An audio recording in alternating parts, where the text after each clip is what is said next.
Harel, there are three reasons why I'm deeply humbled and overjoyed to connect with you today on Sunday Sips.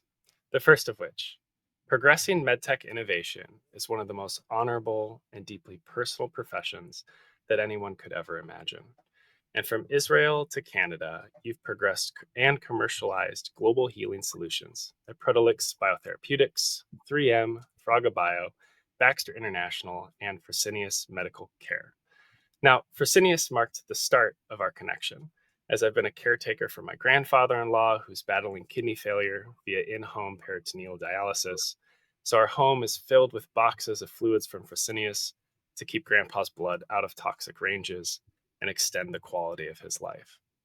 The problems that you and your team overcome every day progress life changing global healing that hits home, including my own. And this leads to the second reason that I'm so humbled and overjoyed to curate this discussion today. Not only do you have a remarkable big brain, but also the heart of a father. You've experienced a parent's most dreaded diagnosis, cancer. And for years, you stood by your son's side, head shaven, during his journey navigating Burkitt lymphoma, which is an aggressive form of cancer. And you've been a patient yourself, recently navigating surgery leveraging the products that folks like me from Johnson& Johnson, Medtronic, and others have developed on your behalf. You're a people first, mission always leader who recognizes the criticality of life-sustaining innovation. And your work is both global and deeply personal, which leads us to the third and final reason that I'm so humbled and filled with joy for today's discussion. It's because I have no idea where this conversation will take us. I prepared plenty of questions that will dance across your journey as a veteran, expat, bilingual stand up comedian, fitness enthusiast, father, marketer, water skier, and global healer. But I'm genuinely intrigued and curious where we go from here. Harel Shachar, you have a remarkable big brain. So it's a privilege to officially welcome you to the Sunday Sips podcast, where I carefully curate the latest big brain insights worth sipping on. So that's all I got. Let's get to work. Thank you. Thank you, Joe. I don't think my mom introduced me this way when we started our bar mitzvah. So thank you.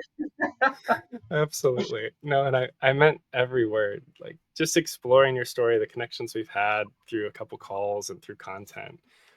You really model many aspects of medtech innovator, but also fatherhood that I deeply admire.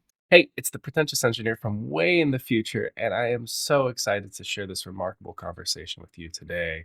I have listened to this far more times than I can count during the editing process, and you are in for a treat. We're going to discuss excellence in both medtech sales and regional marketing to position wonderful products that advance global healing. And there's three reasons why I think this discussion is worth your time. And I'd like to share those quickly because I know you're busy and you have many choices of other content you could be watching or other things you could be doing with your time. But I think this is going to be transformative for you when it comes to bringing you into proximity, Harel, and his story. First of which, between me and Harel, we have a combined 30 plus years of medtech and leadership experience, including his leadership experience in the military that he brought into medtech sales and marketing. Number two, by the end of this episode of Sunday Sips, you will have a more grounded understanding of regional marketing strategies that actually convert. And this covers both his experience in Israel and Canada. And you can then apply it to your unique context if you are in medtech sales or just want to understand more about commercial strategy, which I love as an engineer.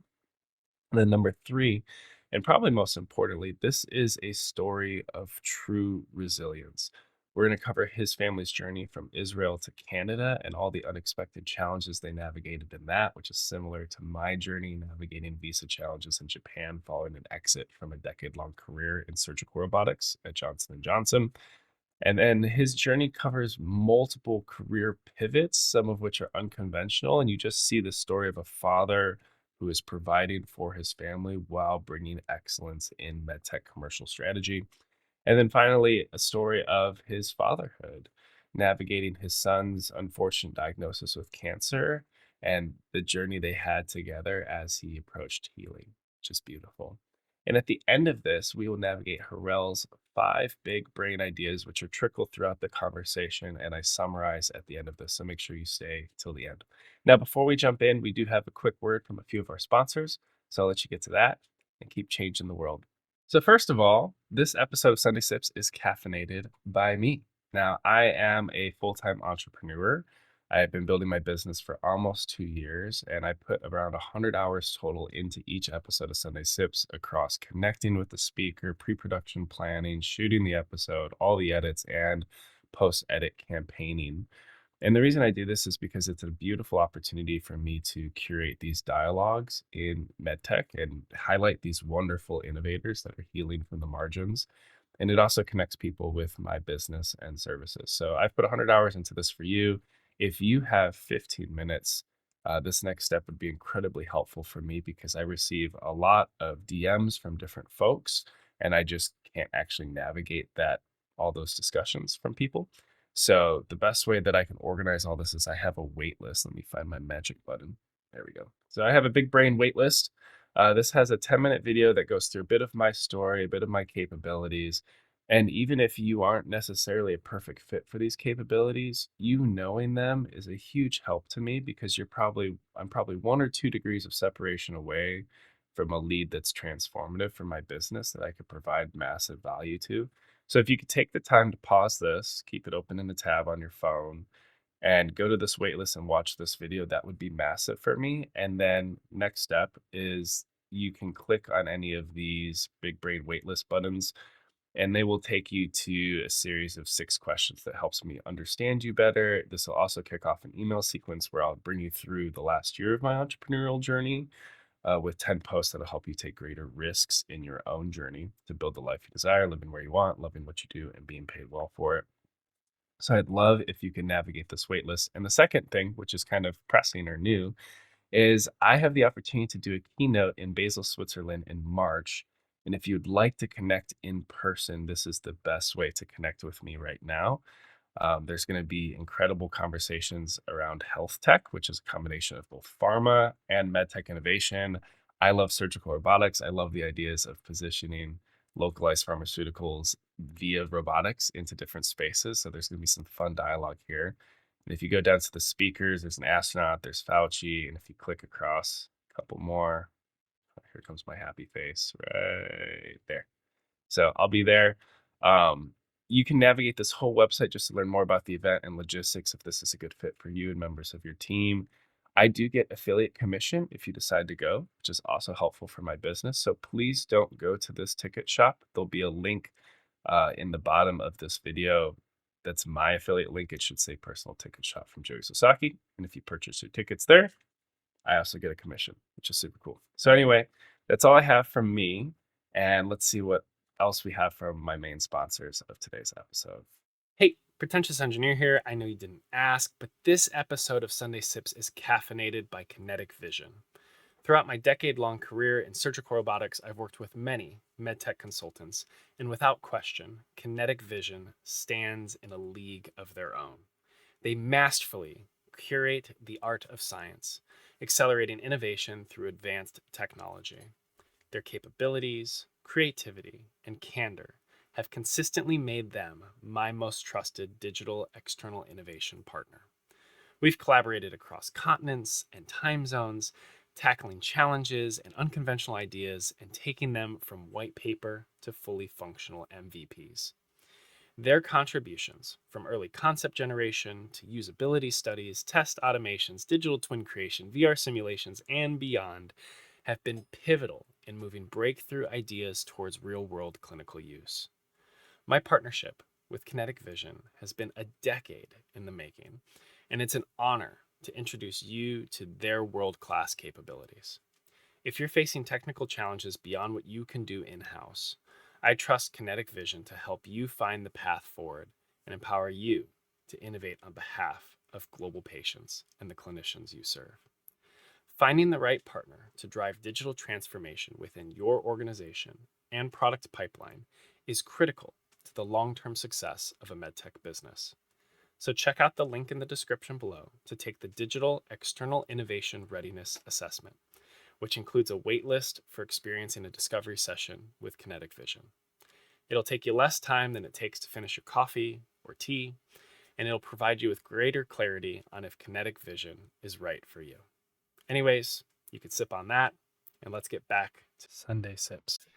I've had my own challenges caring for my son's conditions with eczema and just like seeing the pain of a child and trying to comfort is so hard. And I've empathetically seen you navigate pieces of that. And I just have deep respect for everything you've done across the course of your career and how it's kind of boomeranged into my life with caring for my grandfather as well. So this is a very meaningful conversation that I'm really excited to have, and hopefully a fun and uplifting conversation as well. But it meant every word.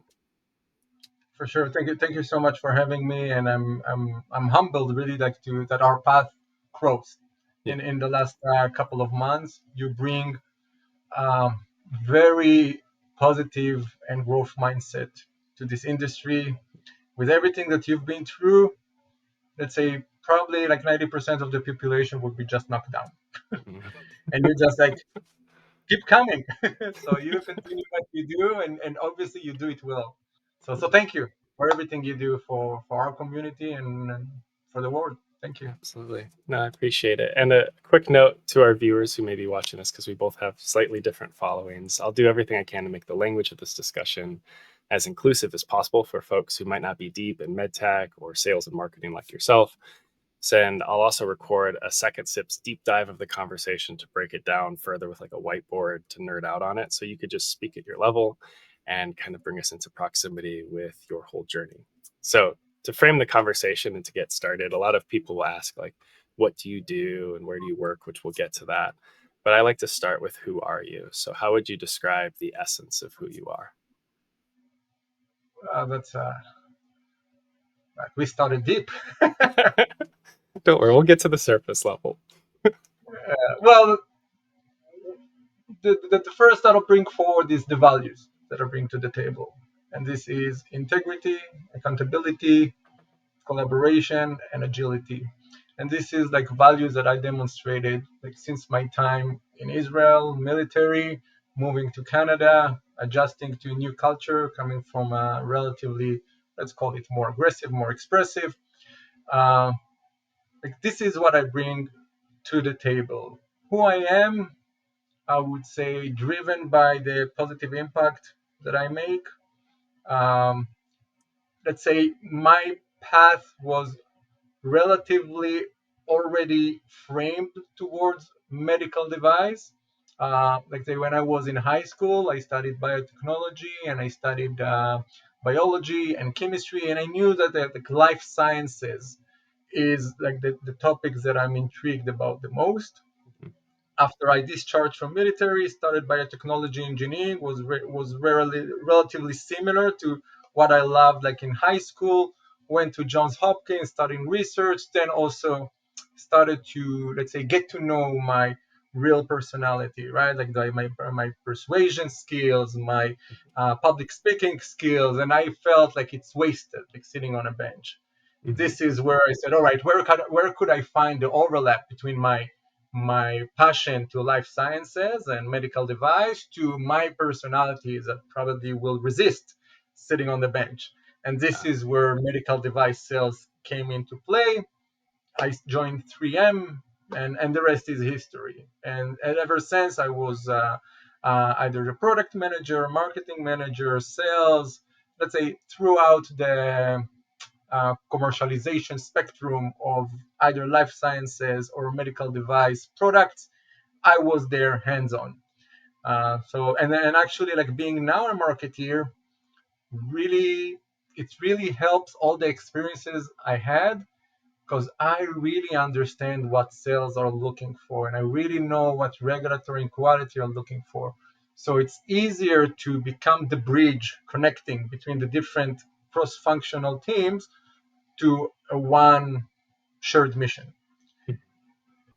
Well, and one of the reasons I was so excited to connect with you is our careers are kind of like inverses of this continuum. So, because you studied engineering as well, right?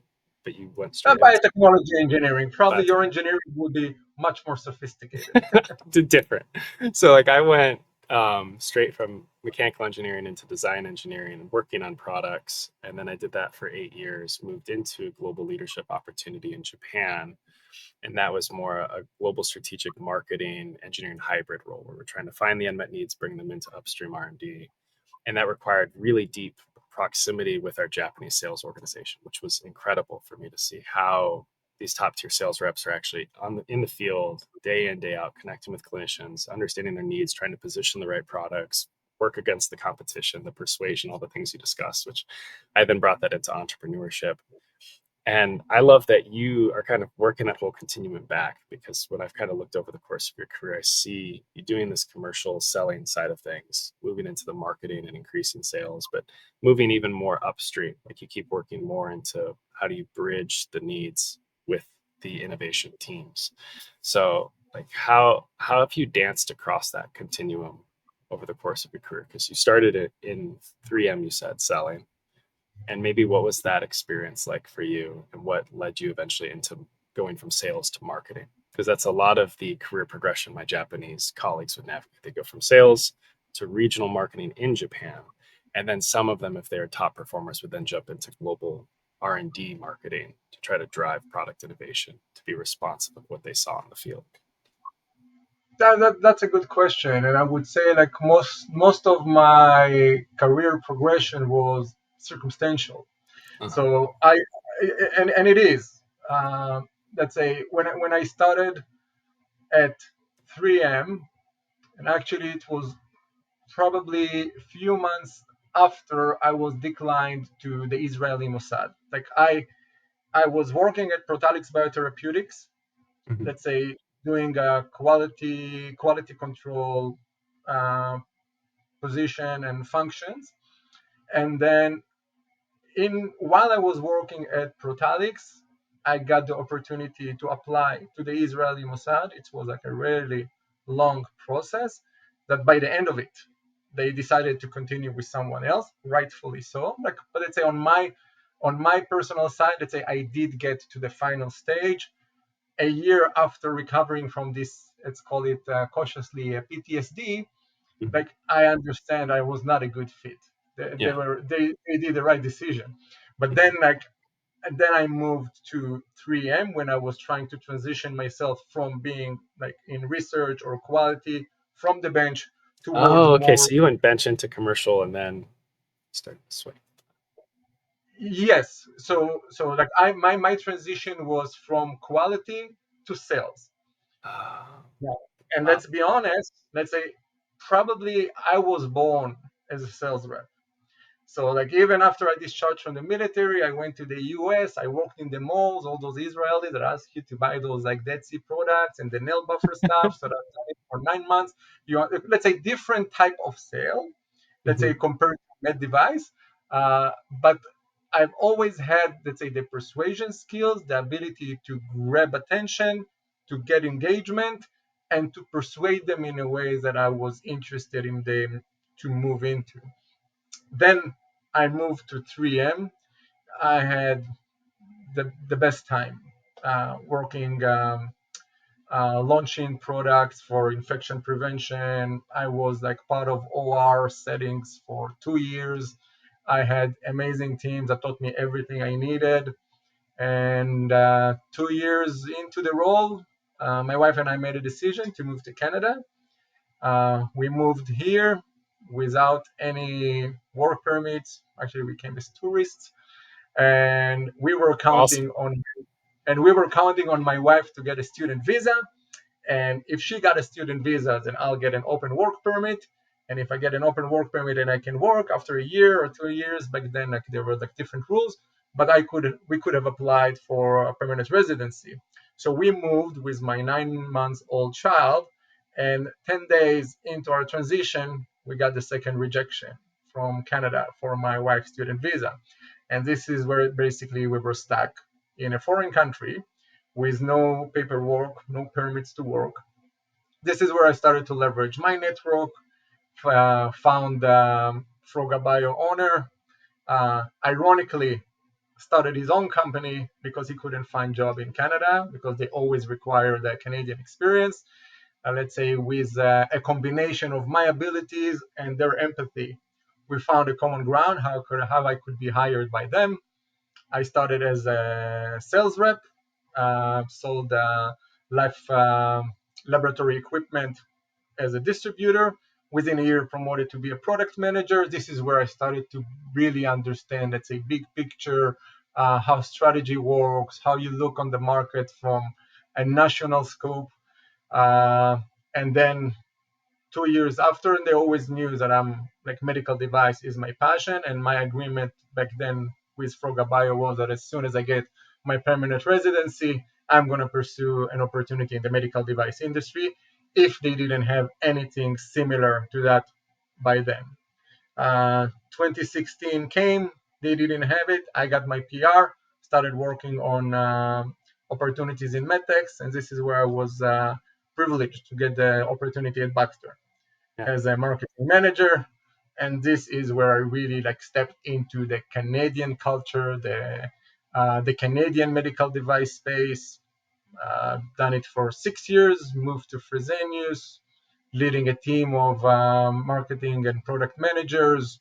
And to your point about your uh, grandfathers-in-law, we really help patients during probably one of the most difficult times of their life, Hmm. dealing with this chronic disease.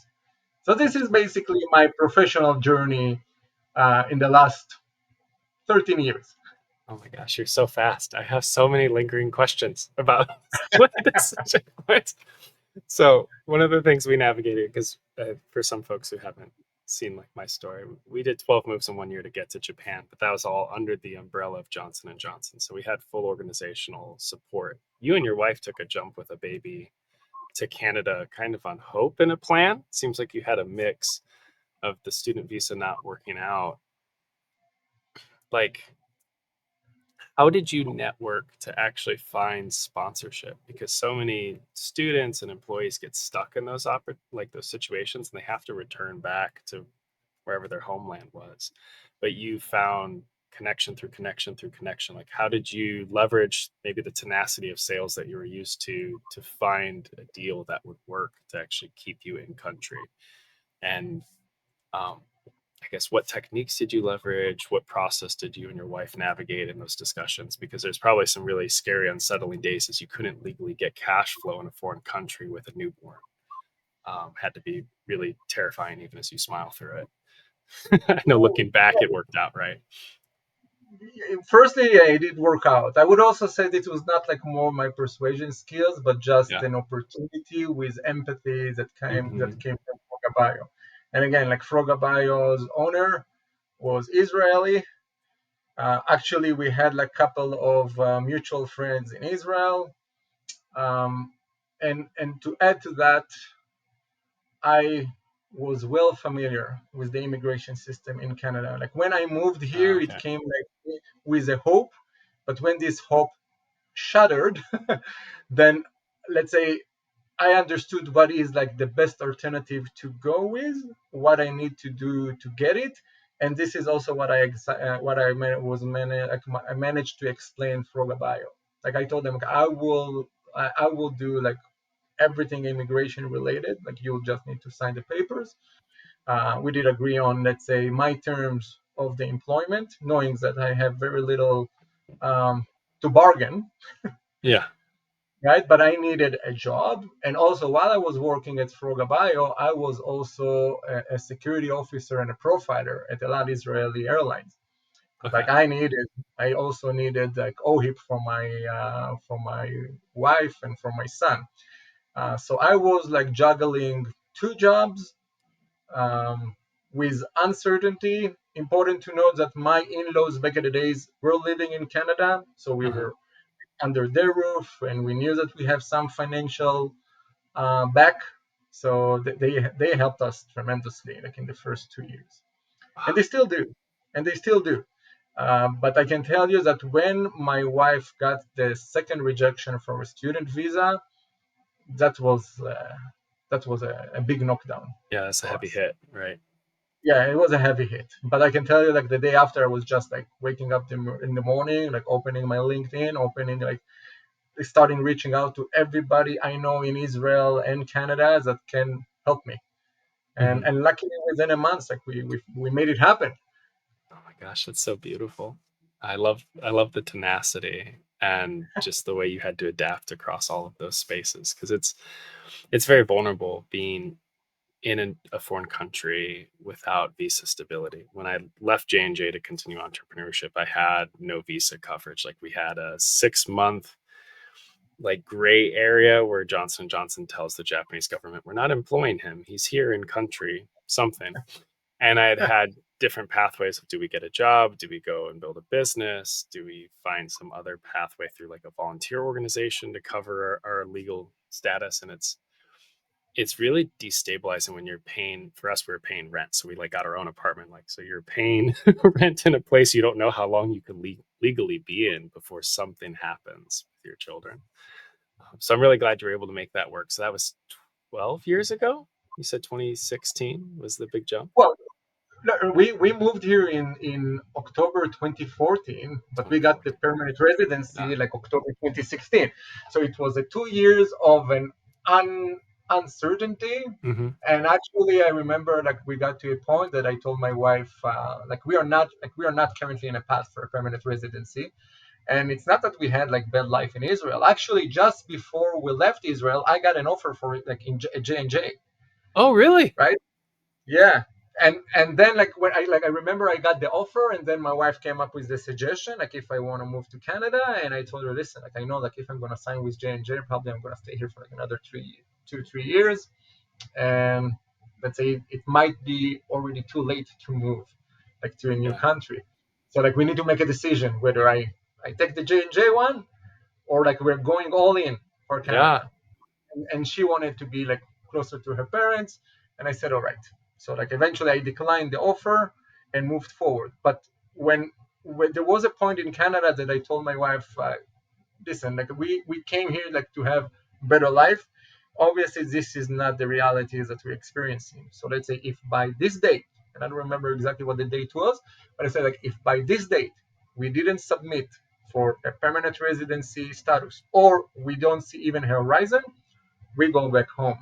Yeah. And then she came up with, well, like if that's the case, so why won't we like have a second child here? So even if eventually we do go back, for at least like we have a child with Canadian citizenship. Interesting. And this is super interesting because Yeah. like uh, she got pregnant, and a month after we got an invitation from the Canadian immigration for permanent residency. And the first step, one of the first steps, is to do medical exams. And Yeah. my wife couldn't go through the medical exams because it required like an X-ray or a CT, and you Yeah. cannot do it while you're pregnant. So like we were like another 8 months Oh no. waiting for her like to give birth to Goshen. And by the way, this is the reason he's called Goshen, because like in the Bible, this is with the land where like the Israelites moved Hmm. from Egypt to Israel, Yeah. right? This is like a pure immigration name. And she gave birth to Goshen on September 6th. September 7th, she was already like doing her exams. And October 2nd, 2016, we got our permanent residency. So beautiful. And, So now Canada's home. and then everything was like, that's it. It's like a blue ocean now. Now it's Yeah. up to us. Yeah, because you had that base set up in another country where you now could pivot and explore and build your family, and there's a different security that comes from reaching that point. That's so wonderful. So Yeah. Goshen was your second. So you've shared this ahead of time, but you have three kids thus far, right? Right. I have Okay, Yanai, who is 12. I have Goshen, 9 years old, and Emmanuel, she's 6. excellent. And you still go back to Israel as well to connect with family, like they've lived between both country or culture contexts. Well, when I worked in the Israeli airline, let's say I came like relatively often, like maybe 4 or 5 times a year. Yeah, Like also we had like free free tickets. yeah, But now it's, let's say, we were there last time maybe 2021, and my wife was there maybe a year ago for her brother's wedding.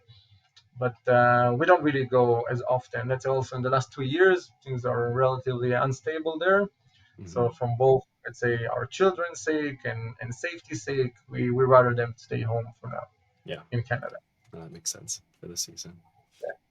And before we move into some other spaces, I'd like to sit with your sales experience a little bit because you've lived in the medical sales space. And for a lot of folks, like, what does 3M do? Because I actually don't know what 3M does in the medical. I only think of like command strips and all the chemicals and other materials they make. But what are you doing within a hospital on behalf of 3M? And what are some of your processes that you leverage in sales and persuasion that may be unique to you, or things that you found are helpful or transferable to other people that are moving into that profession?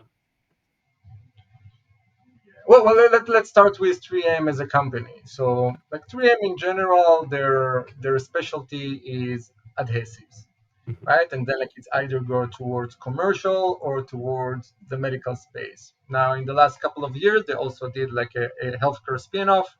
3M divided the healthcare department that became Solventium, right? Oh, Their okay. own entity with their own stock. But let's say Solventium is the the product lines that I worked for at 3M, right? So they have infection prevention products. You have drapes for surgeries. You have those tegaderms and adhesives to secure IV lines and and central lines. They have clippers for the surgeries, autoclave sterilization. Like let's say the They do autoclave, like full autoclave machines for well, sterilization. they do like the test. They have the tests for whether it was Uh, done properly, oh, okay. So right? you So could they confirm that it's actually all right, sterilized. sterilization yeah, exactly. It's the sterilization process went well, Okay. right? Like it's those indicators. Now, again, I did get this guidance from like the Israeli team at 3M, and they taught me everything I needed to know Yeah. to sell products in the medical device space in Israel. But eventually, it came to understanding who are the people that are influenced by by the decision, who are the people that really want the the end outcome of the products that you sell to be successful, right? And you pitch them with a very strong value proposition, with understanding of how they could navigate a system like a hospital to start using a new product that will either decrease infection rates or will provide better outcomes for the patient. And there's a lot of cadence also related to it, right? Like you're not the only person that sells. There were many times I was sitting in an OR and there were like another 3 or 4 reps. Each one brought their own goods. So I was like, let's say, with the Ioban drapes, you had a J&J with an implant, you had someone from Stryker with a with a flashlight. Yeah, so it was busy. It was busy. Hmm.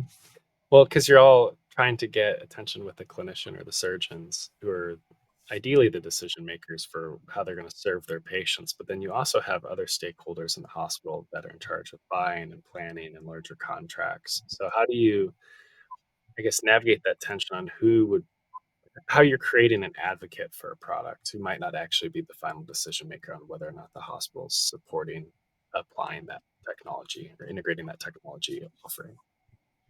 Well, you create your own champions within the accounts. Mhm. Eventually, you need to bet on a horse. And Yeah. let's say most times, let's say I bet on 2 or 3 horses from different departments. Because you're right. On one hand, you have the surgeon. On the other hand, you'll have the infection prevention program manager, and you'll have someone in either procurement or logistics that have a say. And luckily, because of my personality, and also they realize that I'm not there to sell them. I was there to provide solutions. Many times, let's say, I was approached by surgeons or let's say healthcare professionals that came to me and asked me questions about products that were not related to 3M completely. Right? It was Hmm. either G&A or Stryker in the days, but like I got this brand of someone who could bring the answer. Yeah. And I brought them the answer either through myself or like found the person at J&J that will be able to help them and address whatever they need to solve in the operating room. Many times they told me about let's say a challenge that they have, and maybe you don't have like the exact product they're looking for, but with a combination of several products you could find like the exact outcome that they're looking to have. Hmm. And there were a couple of times that even if it was more expensive because you had to combine several products, then eventually they didn't have an alternative and they went with it. Interesting. So you were trying to shape these solutions based on what you had in your portfolio available to meet the nuanced needs of these clinicians so that they can then advocate within healthcare systems to their colleagues, but also to the stakeholders that actually make purchase decisions, right? Yes, and also I was like genuine enough to look at the problem, working with our experts at 3M, and eventually come up with an answer that like we don't think that we'll have something that will be viable for this type of challenge. And sometimes we even like looked up to see like who else can provide a solution for them, if not even if not like 3M. Hmm. Were you able, as a sales rep, were you able to get these insights back into the hands of people innovating new products within your organization? Like, I'm sure it's different from company to company as well, depending on how matrixed it was.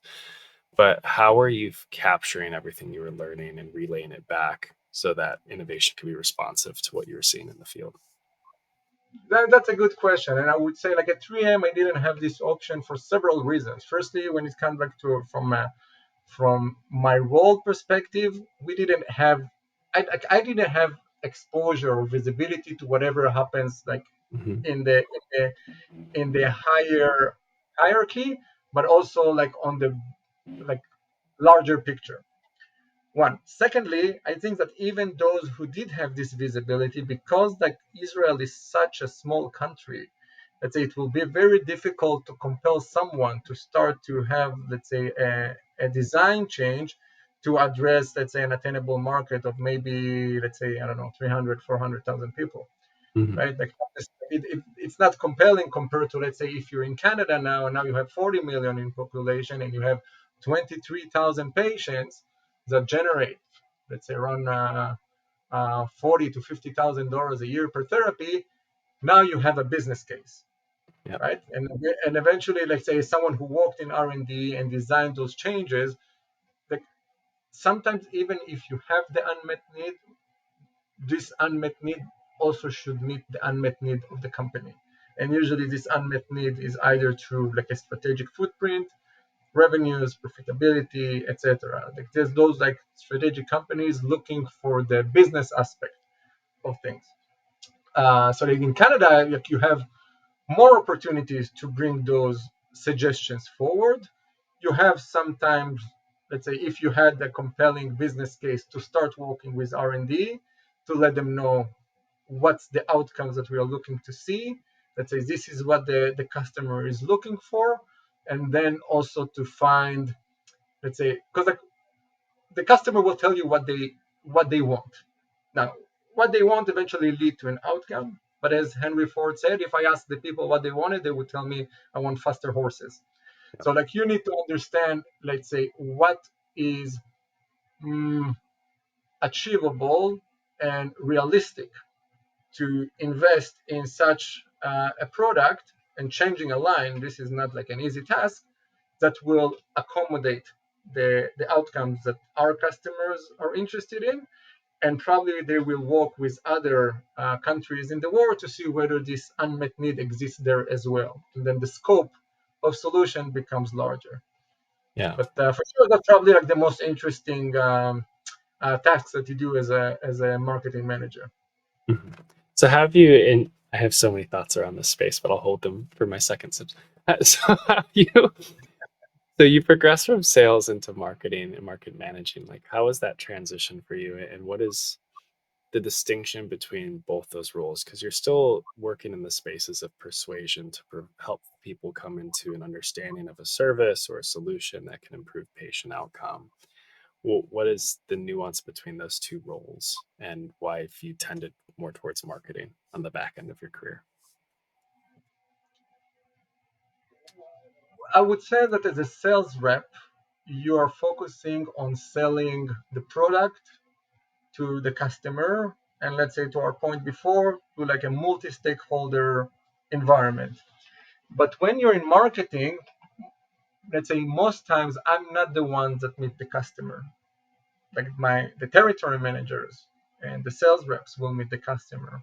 So you'll have on one hand a value proposition for a customer or multi-stakeholder uh, decision makers, but also you need to have the internal buy-in and to have the territory managers focusing on this product line, uh, understanding that selling this product will help them, let's say, to grow their territory, that will also serve them.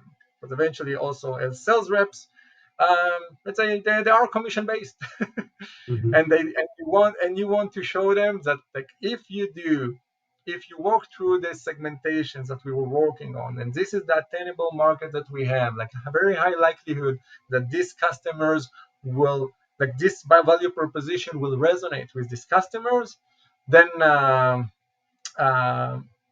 like you have both internal and external, let's call it navigation. Other than that, I would say probably marketing, and this is not because of like the function. I would say maybe more because of the hierarchy or in strategics.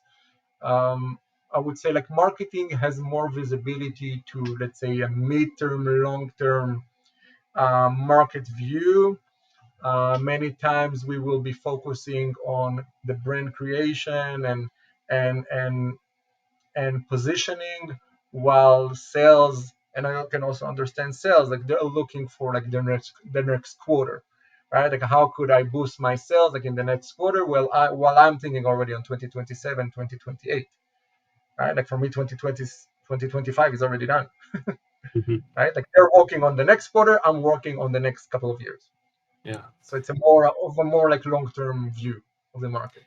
And for these roles in marketing, you were on commercial face in marketing, right? So contextualizing the value of a product within a specific market, not understanding the market to drive product innovation, which is kind of the front end strategic side. Or have you worked across both in your different roles? No. My let's say I would say like 95% of my roles so far were focusing on commercializing already existing products, Excellent. right?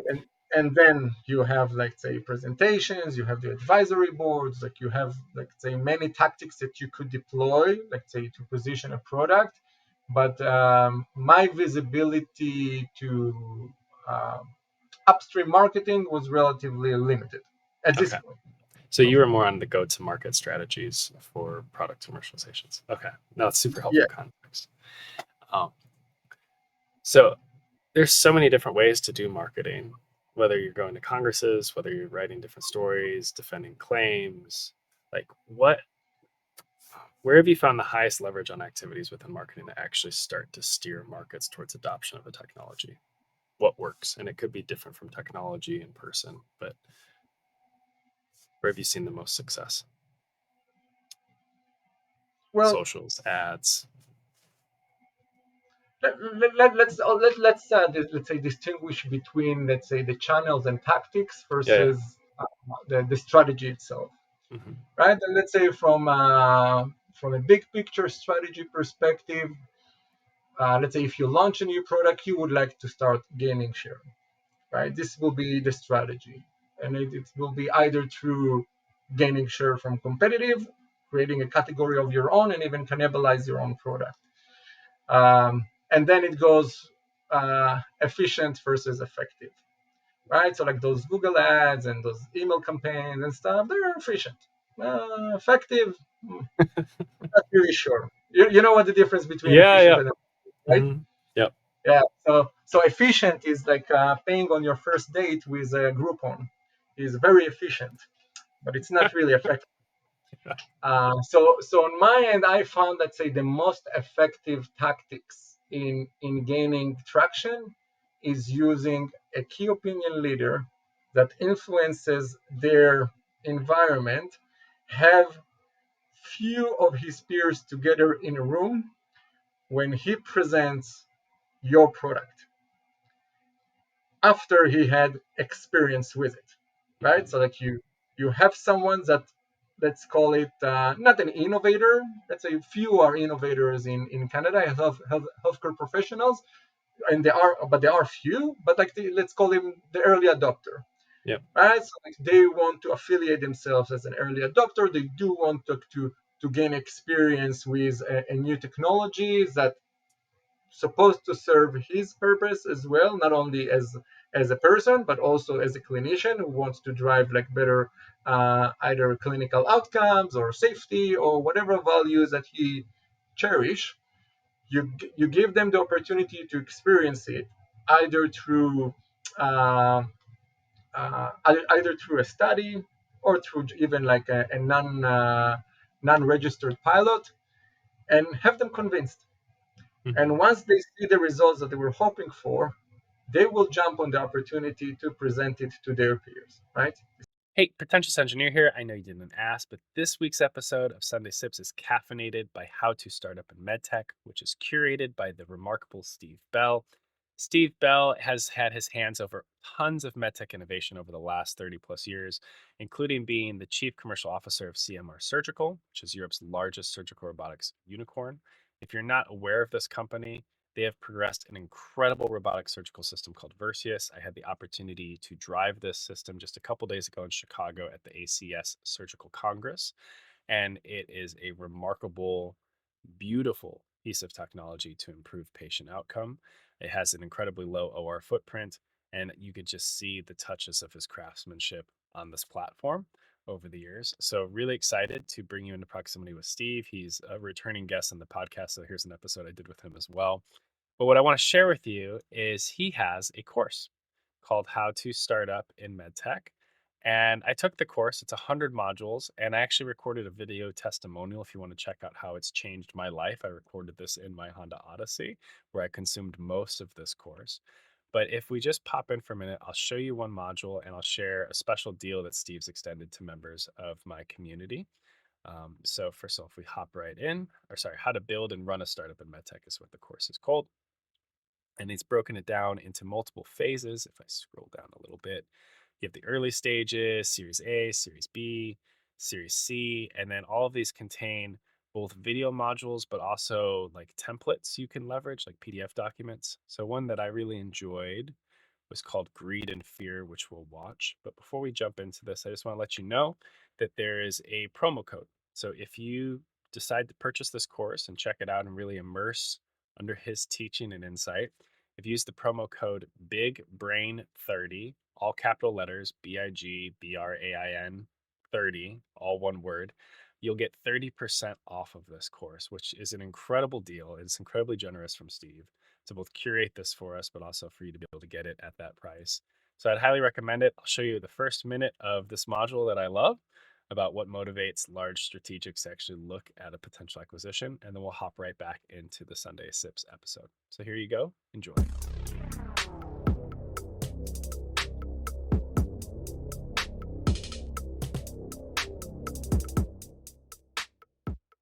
I'm coming towards the end of what I wanted to give you information on for the Series C round. And maybe it's now a good time for the next two videos to talk a little bit about potential exit. It's never too early to think about an exit, but it's very rare that you'll get an exit in the Series C.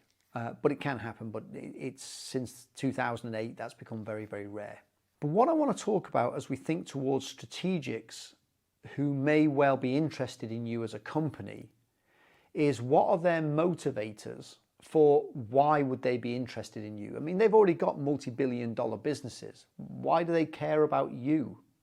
My experience over the years, having been inside the big companies, having worked with the big companies and done exits, is companies tend to work from two emotions. There is fear and there is greed. This is what I've done. This is what I've seen. Usually you have a disclaimer. More studies should be conducted in order to understand the full utilization of this product. But now you have someone that your story resonates with them, and now they start to share the story on their own, right? And I saw this in couple of products that I launched, and the impact of a peer on someone else in that industry.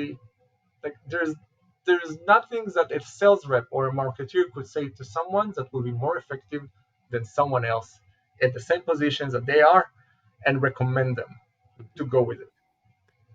That's incredible. So, because it initially, when people hear this, they might not think this is a scalable. It just makes some really great ads or some really good promo videos with the right people, which is still part of the process of marketing. But you're equipping your key opinion leaders to be able to carry the story of your product and the value it's created within their personal testimonial, so that they can then bring that into the right circle of clinicians, and then it will cascade outward. So, how many? Not Yeah, go ahead. necessarily their circle of clinicians. It could be also like a circles that we create on our own. So you could either create a community, or let's say you identify several other clinicians that are maybe outside of these KOL circles, but Mhm. this is a person that we are interested in promoting the product to. And eventually, you are the one who creates the event, you as a marketeer, and then you have a champion, a key opinion leader that sits in front of people that you chose to be part of the room. And Oh, let's say, I agree that it's not necessarily scalable, but yeah. it is so effective that, let's say, firstly, like you'll see the result within this group relatively quickly. Hmm. Those people speak to other people in their circles, Yeah. right? So like, even if not scalable from a vendor perspective, and usually let's say it's because of budgets and Yeah. priority, but as long as the story resonates, they will share their story with their peers. And Hmm. I saw the ramp up of products that grew like doubled and tripled in volumes within a year after those type of events. That's beautiful. And when you're coming up with that story that you would want to have, we call these, like, they're kind of like workshops, as a different sales, but it's like clinical workshop, I'm assuming, right? So you bring them together where they could present and pitch. Do you have an animal when you do this kind of stuff? I have a what? Do you have an animal? I mean, like, would you do an animate lab? Like, would you have a pig on an insufflator and them demonstrating your product, or would you have them sharing about their experiences using it with pictures from their own procedures? Yeah, again, like let's like consider the fact that, let's say, the space that I am working on is the chronic space. It's not like the OR or a Ah, surgery. You're supposed to see how it works. Eventually, you'll have a dial. So let's say picture your father-in-law yep, connected to a machine, and if you look at any home dialysis patients, they will have relatively the same environment. Maybe they'll have a slightly different machine, maybe they have a slightly different dialyzer, a different concentrate, but the bottom line, the setting will be very similar. So like you don't need to have a patient sit in front of this audience for them to envision yeah, what the patient will go through, because basically it will be the same. It will be like a machine with a different capability. It will be a dialyzer with, let's say, an extra pitch on toxin removal. So like these type of presentations are usually just like as a PowerPoint deck and a discussion. And gotcha. discussion is the ones that like you find the most intriguing, because then like you start to see the questions coming from the audience, and you understand, all right, like this is the thing that they're looking for, that they beyond the results, right? The credibility, the repeatability, what is the patient population this product could address? Can they make it a niche? Should it be standard of care? So it's very interesting to see these discussions, and afterwards then you can also have a follow-up as a territory manager, and and to have those responses to the clinicians with a very genuine interest. Excellent. And when you're coming up with the story that eventually those main clinicians would carry, do you test it with? This is a weird question. Do you test your product's value and storytelling with, like, less influential people to figure it out and work out the kinks, and then give the story to the KOL to carry and cascade? Or are you building it over time with these key opinion leaders, and then that's what eventually goes out in this almost organic word of mouth process? How do you come up with that? for a product? Good question. I would say, firstly, let's say as a Canadian branch, you're pretty much subjected to whatever value proposition and the positionings that came from the global branch, right? Hmm. And you're limited to that. Usually, when you have a product launch, it will come with some clinical evidence. Yes. Now, this clinical evidence will be presented to the healthcare professionals that we would like to work with. Then they will want to do some testing on their own. Hmm. I can give you an example. Back in the days at Baxter, we launched a dialyzer called Theranova. The value proposition of Theranova is basically like they are able to clear larger toxins. Hence, you could increase the lifespan of dialysis patient, but also the quality of life of these patients will become much greater because they don't have all this accumulation of toxins that put their energy down. So Dr. McIntyre in Canada went through a study of his own, testing Theranova, found um, significant improvement in several quality of life categories.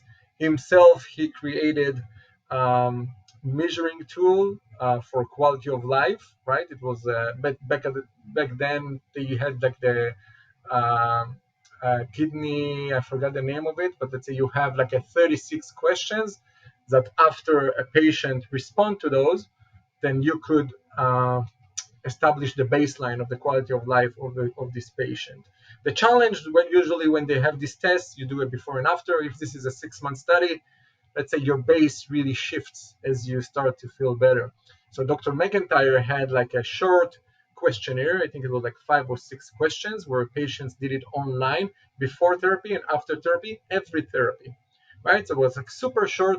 And let's say within 3 months, you see like how patients improve their quality of life in like 3 categories. Back then it was energy, sleep, and again, I'm sure that you see it with your grandfather-in-law. The comorbidities of these patients is nobody realizes it until they have this chronic disease or they have someone that very close to them with this disease. And there are many people that are sometimes even rather, let's say, to quit life completely and stop Hmm. dialysis than suffering those comorbidities. And Terranova was actually a good solution for these patients. And like you heard many stories about patients that wanted to stop dialysis, went on the Terranova dialyzer, and just like live their lives. And that And dialyzer was in home versus like in a facility for that product you're no, working there's on? no. Let's say if you use conventional hemodialysis modality, it doesn't matter if you do it at home or in center. Like Uh-huh. you could do, like you just use a dialyzer, so it doesn't matter. Like your grandfather is going on a peritoneal dialysis, and it's like a Hmm. different modality. So dialyzers are not part of it because actually the dialyzer is the peritoneal membrane. Uh-huh. But for this hemodialysis patients, this filter is actually the therapy, the Oh, filter. The interesting. machine is just like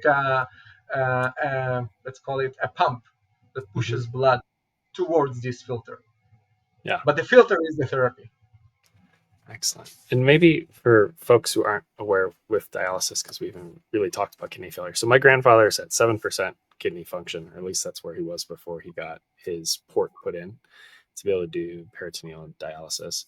He's been on it for a few months now at this point, and just his over quality of life, even though he doesn't always see it every day because life is hard and different, um, his cognitive ability, his stability have increased a lot since going on this. He was having a lot of challenges beforehand, but it is also challenging for us as a care team to navigate all the prep the night before and then getting him off the system in the morning. Like you do become tethered, but you don't have to go in for full days to different facilities and get your dialysis kind of treated at a hospital and you're losing full days. So I was just curious for anyone who knows nothing about kidney failure or dialysis in general, if you wanted to provide maybe a high level of like what are the unmet needs in these spaces, why do people go through these different procedures or need to have their blood filtered through a machine, and also there's probably some stigmas or unknowns around how long people can live on these different solutions as well.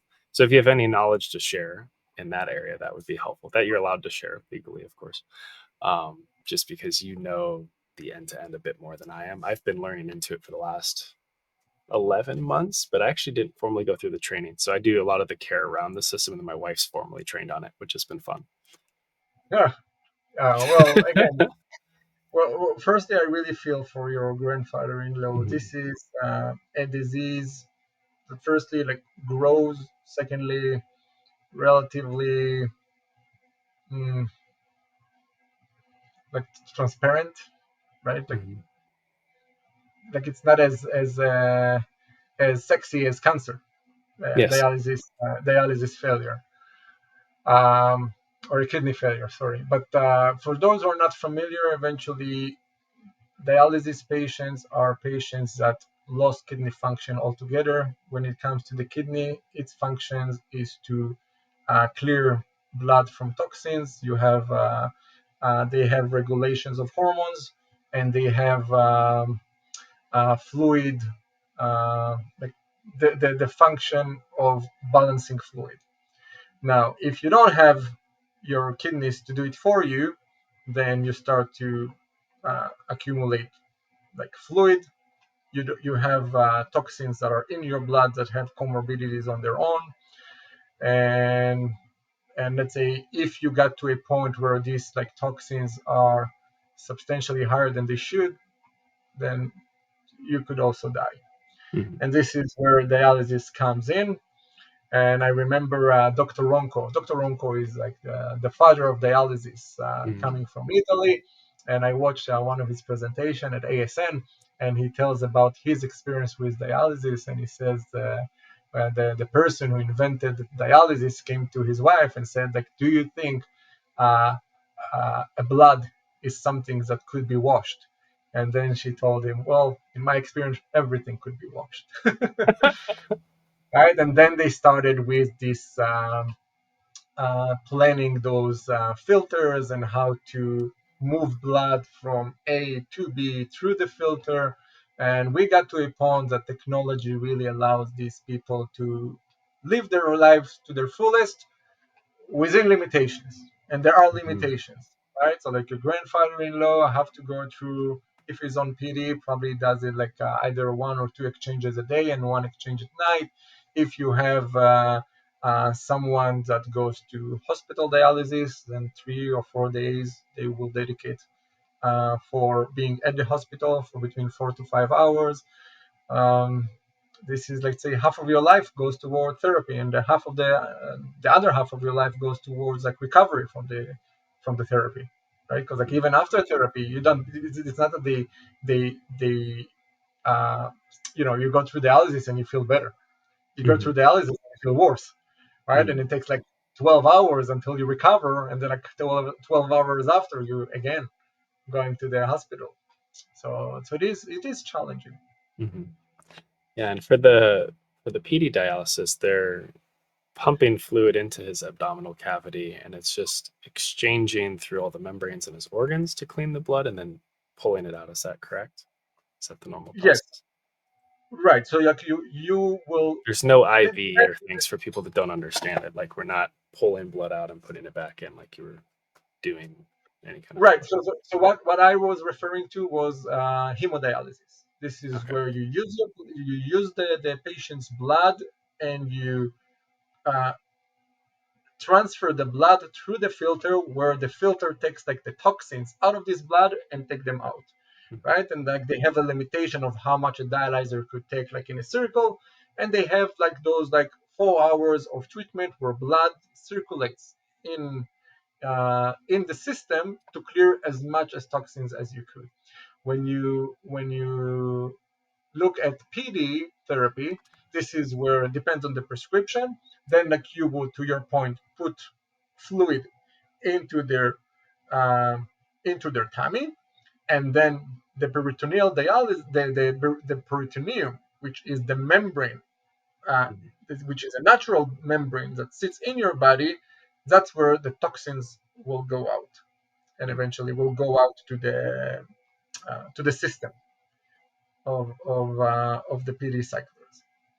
Excellent. Yeah, and it's been really interesting just seeing him like we have a rhythm and routine on when we get him ready for bed. We run the whole PD dialysis during the night. It is challenging for him at times during the evening, but then he wakes up and he gets unplugged, and then he can have a pseudo normal day. So it's been because we were prevented different choices if we could do that or we can navigate the hospital pathway, and at least he's getting his full days to some extent to live and interact with the grandkids and do his activities, which are kind of limited because his life is he slows down and he spends a lot of time in the chair. But it's been beautiful seeing him interact with the grandkids, and to have this much time with him over the last year has been fantastic. And to imagine how much longer it can go because of this compared to where he was before the procedure, because his blood toxicity just kept climbing and his procedure kept getting delayed. So we just saw lots of different challenges. So thanks to the And team. Yeah. he's lucky to have you as caregivers. And also statistically, it shows that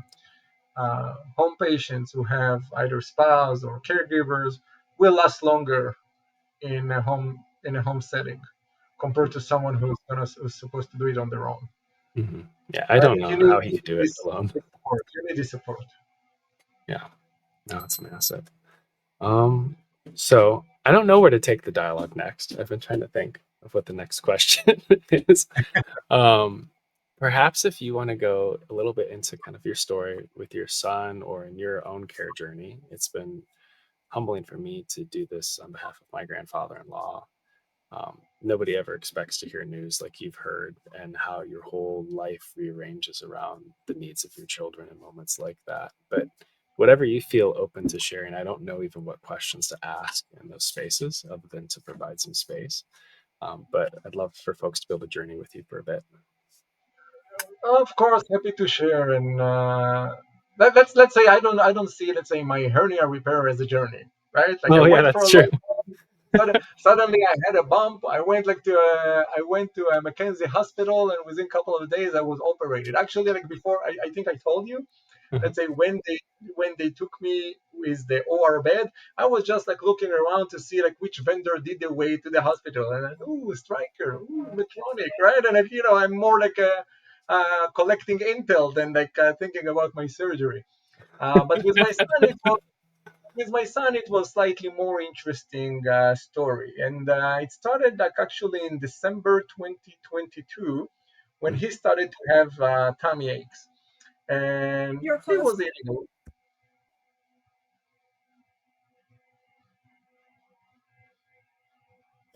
One second, I'll be right back.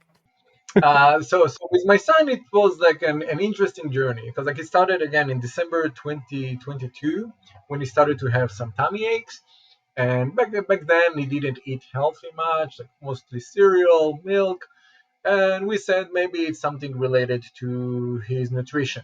So like we cut him out of all the things he loved for 2 weeks. No, no improvement whatsoever. And then I told my wife I'm gonna take him to our family doctor, and we'll see from there. Now, the family doctor initially said, well, this is psychosomatic. Maybe. Well, he has like a brother that hits him all the time. Maybe like things are hectic at home. Maybe. I gave it a day. You know what? Came back the day after. This is not psychosomatic. Like, give me like something else. And then she referred us to do X-rays or CT. We did that, and they said, well, might be constipation. Gave them like laxatives or whatever it's called, like softeners. And he was supposed to go like on a softener regime that he didn't comply with. Right? Like he was to take, I don't know, 2 or 3 times a day, and he didn't take even one.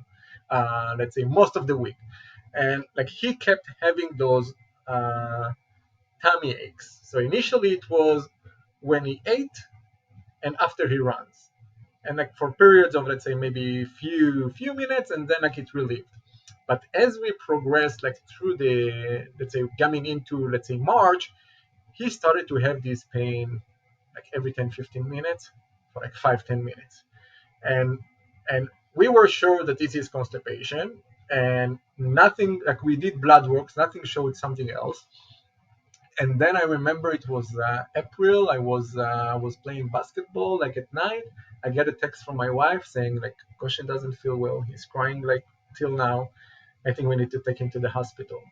I came, we saw like I remember coming to Sick Kids at 10 p.m. We saw a physician at 5 a.m. and she didn't even look at Goshen, and she said, "Well, this is constipation. Well, like if this is constipation, so like solve it now, right?" And then she went through like a procedure, and we came back home.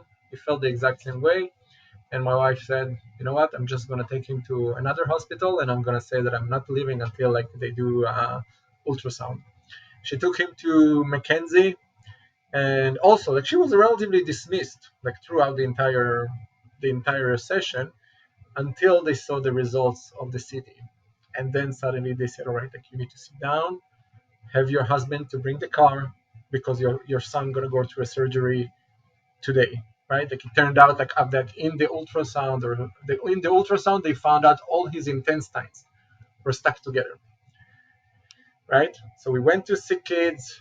They went like let's say it took us like another 48 hours, but eventually he did get into a surgery.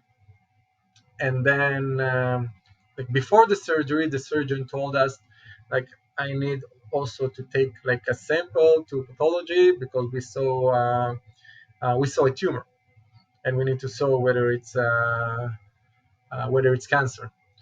And we were supposed to hear back from them, let's say they said like within 3 weeks. All right. The surgery went well. We came back home. 4 weeks after, I reached out to Sick Kids. Nobody replied to me. 6 weeks after, I sent another email. They said, "Well, I'm going to forward it to the surgeon." So the surgery was in April, when eventually our follow up was like mid-July. And I remember even like before the appointment, my wife said, "Well, like Goshen feels good. Like, what's the point of going to this follow up?" And I said, "Well, like for at least like let's have a face to face time with them, so they'll tell us what happened with the pathology." So they had the follow up, and then turned out there was a glitch in the system, and Goshen was flagged to have cancer maybe 3 or 4 weeks after the surgery, and nobody did anything with it. Then I got a call from Sick Kids. I think she just left the hospital, and they say, "Well, like we're talking from the oncology department, and we just had an opening, and if you want, you can come in with Goshen." So I called them it, and she was already on her way home. I said, "Well, maybe they have an opening. Maybe it's a good idea, like to turn around and see what's going on." And then turned out that he has the Burkitt lymphoma. They already had a plan in place. They also realized, let's say, the size of this mistake that they've made on their end. Luckily, during the surgery, all cancerous tissues were removed, according to them. We went through chemotherapy, and now Goshen is well and sound. Go through his regular checkups, and he's just a lion. So, Yeah. and that was like a journey, and also very stressful one, especially given the fact that when it happened, we didn't have anyone around, right? We didn't have our in-laws here; they were already in Israel, and we were navigating between like two other children to Goshen, me, full-time job, working on some other stuff. Goshen was really, let's say, took like it was like the first priority, Yeah, right? of And but course. also to mitigate between like everything around, so everything like doesn't fall apart. And luckily, we've made it through. Well, I mean, it's amazing how persistent you, but also your wife, were to just advocate for his needs consistently, seeing third, fourth opinions, and also just the latency between testing and diagnosis and intervention. But the surgery removed all the cancer before you got the diagnosis. Was that kind of how it worked? Like he didn't need well, this, another revision afterwards? well, this is what they said, because like what they said, like through the Yeah. pathology samples that they took, let's say the envelope of the tissue that they took seems to be clean, so they Yeah. suspect that the cancer is not there. However, if they missed a cancerous cell and we didn't attack it on time, the recovery from that like might not even happen, and Goshen might suffer the effects of that. So the plan was like we go through chemotherapy as if there are cancerous cells, Yeah. and after the second round, uh, we should be fine. Okay. And so far so good. So like it was like long, let's say, long journey until the actual diagnosis. But as soon as they diagnosed and realized that this is like, and they had a plan, the execution of it, I think, was like around 2 months. Okay. So the 2 So rounds it of was chemo were all intensive. within 2 months. Yeah, very intensive. Yeah, it was intensive but short, and we were lucky. Poor Goshen, let's say he went through like chemotherapy like on summer vacation, and like September 2nd he was already back to school. Oh my gosh, that's amazing. He is a lion. He is a lion. He is a lion. Like, but he did lose his hair, and there was like a lot of like emotional roller coaster like throughout it. But luckily, we didn't even have time to process. Yeah, Right? because it You all just moves all too right. fast. He has cancer. All right. So now what? All right. So this we do. Yeah, All right. And then what? Okay. yeah. And And I you think, get to a point you have no choice but trust the system. mhm. Well, it's neat. You had no choice to trust the system, but the system wouldn't have gotten you the right answer if you didn't keep knocking and pushing at it from different angles as well, right? It's some And folks this is don't know to part of keep the trying, system. But right? but this is also part of the system, and this is something that Yeah. everybody should realize, right? Like eventually you'll get a diagnosis, and you could also be misdiagnosed. Hmm. It could happen. And I can just give you like another example just recently happened. Let's say my oldest is diagnosed with a couple of like mental health Hmm. diagnoses. He has like ADHD, he has anxiety, and he has intermediate explosive disorder. Now, uh, he was diagnosed when he was 7 with ADHD, and a week ago, let's say 2 months ago, we took him to sleep laboratory, and a week ago, we got the results. So it turned out he has also like sleep apnea. Now, when you look at the symptoms of sleep apnea and ADHD, there is a lot of overlap, right? So Hmm. like now we need to take like everything back to all his physicians that, let's say, had some intervention with Yanai, and to ask, what does Yanai have? Does he have ADHD? Does he have only sleep apnea? Does he has a combination of both? Right? So like let's be fair with the system. They don't know what they don't know. Right? Yeah. Sometimes let's say depends on your specialty. You might have even a tunnel vision, right? And like you see like 50 cases, 40 of them were like similar to what you see, what they saw now, and they say, all right, this is like what I see. And let's say you could go and ask like other 20 people or healthcare professionals in different specialties, and eventually you have to make a decision on your own who's right. Or you say, all right, like this is what I have, this is the best we know. Also time is of the essence, especially let's say with Goshen. Let's say I remember my mother-in-law said, well, like how can we trust them now after this village? And like, well, like what do you want me to do? Like, do you want me like now to have like another session with an oncologist and God knows where we're gonna get a hold of them? Like this is not like the United States system. This is Yeah. a public funded healthcare. So it's not that you get like a specialist on command, right? Like Hmm. you'll have some waiting time. And I told her like we're not in a position that I have the luxury to have like a second opinion. So I'm gonna trust these opinions that I have, and I'm gonna move forward. Because otherwise, like Goshen also could die because we didn't make the decision. But this is like people need to understand that this is part of the system. The healthcare system also misdiagnoses. Happens. Hmm. No, Sadly, it's we were part of the statistics. I think you have such great resilience throughout all of it. And like, where did your resolve to move through it come from? Like you seem very rooted throughout it, kept moving forward in order to serve your son. You had to keep showing up to work and miss parts of those season as well. How did you continue to move forward with, because things like this could be so immobilizing or paralyzing for certain people as well, where they just can't do what's necessary. But it seems like you kept working the problem, you progressed, you got through all the chemo, and now you're moving forward and your son's on the recovery and you're ready for whatever next challenge comes your way with members of the family. um, I don't know if that goes back to military, if that's personality, but just the ability to keep persisting and pushing forward is very admirable. Well, firstly, I'll thank my mom. Because like, I would say probably like most of my personality based on whatever she nurtured. Like I have this discussion with some other people in my circle, right? And they ask whether it's it's whether this is the military experience that I had. I would say probably like the military enhanced what I already brought to the table, Hmm. but I came with a resilient personality beforehand. But the good thing when it comes to, like, let's say, the unit that I served in, let's say, compared to professional athletes, where, let's say, your coach will train you, let's say you will be at a certain level, and they will gradually build you to get to the level that they're interested in getting you to, whether like you need to be like an Olympic or whatever competitive environment you'll be. Now, when it comes to military and the unit that I served in, no matter what level you are at, they will knock you down to zero, right? Let's say Interesting.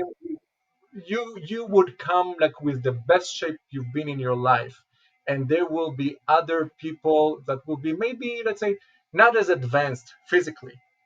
Hmm. Within probably 5 hours, we are all leveled, right? Yeah.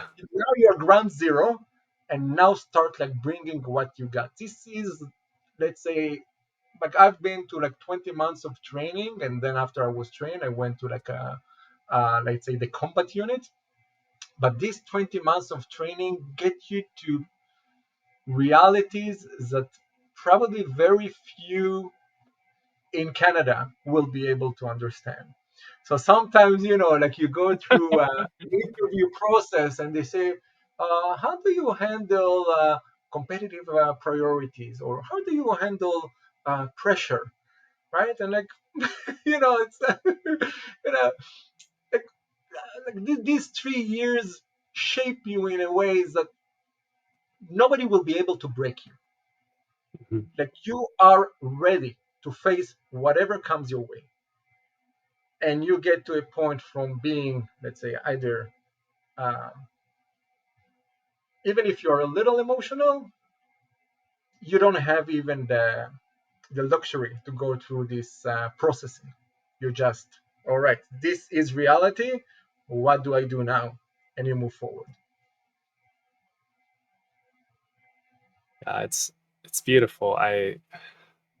It's been fun for me navigating different like job opportunities and having conversations with different leaders, because when you get into those questions around resiliency or like nothing in corporate scares me anymore after everything I've navigated in my career and hitting zero 3 times with 4 kids in a foreign country. And just when you go through certain abhorrent, challenging moments of adversity that you wouldn't necessarily want to repeat, you do come out unfazed by things that make other people crumble.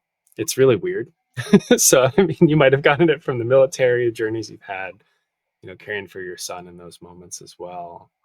And I think a lot of people seek comfort so much in their life that they miss out on those moments of just unnecessarily burdensome, hard things that actually give us the resiliency to do even greater, more challenging things that come our way. Because like I seek hard now. I'm always operating on a different mode because it's not that I desire to fail again, if possible. It'd be nice to get some traction as a family, but I think it's an area where I want to lean into all of these different discomforts because I know what comes out on the other side is going to be a more resilient, stronger family. Like we already are having conversations of what another global jump looks like, which is crazy because like we're trying to provide stability for our kids right now. And here in Chicago is likely where we'll be. But it's always like just having this openness to leaning towards something new, different, and hard, as opposed to leaning out or wanting something that's safe. And you don't strike me as safe in the choices you've made across the jump from Israel to Canada and the way you've moved across sales and commercial, taking Well, yeah, risks in like your career. I would say that I'm more risk averse, especially these days when I have 3 children that I Uh-huh. need to provide. True. Um, Yeah. but I am willing to take calculated risks. And also, like, Yes. moving to Canada was a calculated risk, right? Like, I knew that Hmm. I will have my in-laws to support. Let's say I did have hopes on the student visa, eventually failed.